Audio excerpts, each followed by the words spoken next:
تخيلوا نهائي كأس أفريقيا المغرب 2025 يصير في الرباط والمغرب قدام السنغال يوم الأحد الجاي.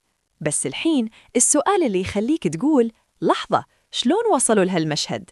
يا جماعة، المغرب وصل النهائي بعد مباراة كأنها فيلم رعب كروي، 120 دقيقة ولا هدف، وبعدين راحوا لركلات الترجيح.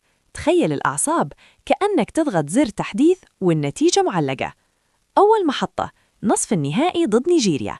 المباراة خلصت 0-0 في الوقت الأصلي والإضافي، يعني دفاع، توتر وقلوب على الأطراف.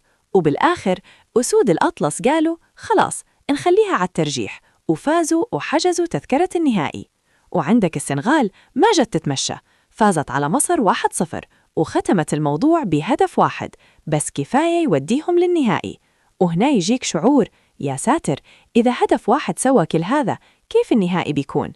النهائي بيكون يوم الأحد القادم على ملعب مولاي عبد الله في الرباط، والموعد الساعة 20:00 بتوقيت غرينتش بلس 1، يعني ليلة كروية. اللي ينام فيها بدري واضح ما يدريش السالفة. الترجيح ترى مو بس مهارة، هذا اختبار قلبك قوي ولا لا.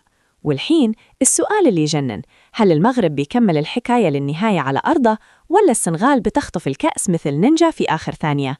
قولوا لي، تتوقعون النهائي ينحسم بدري، ولا بنرجع لسيناريو 0-0 وبنلعبها أعصاب مرة ثانية؟ إذا تبي تعرف آخر التحديثات واللقطات اللي ما تنقال إلا وقتها، اشترك وخلك جاهز، لأن بكرة يمكن تطلع مفاجأة تقلب النهائي فوق تحت.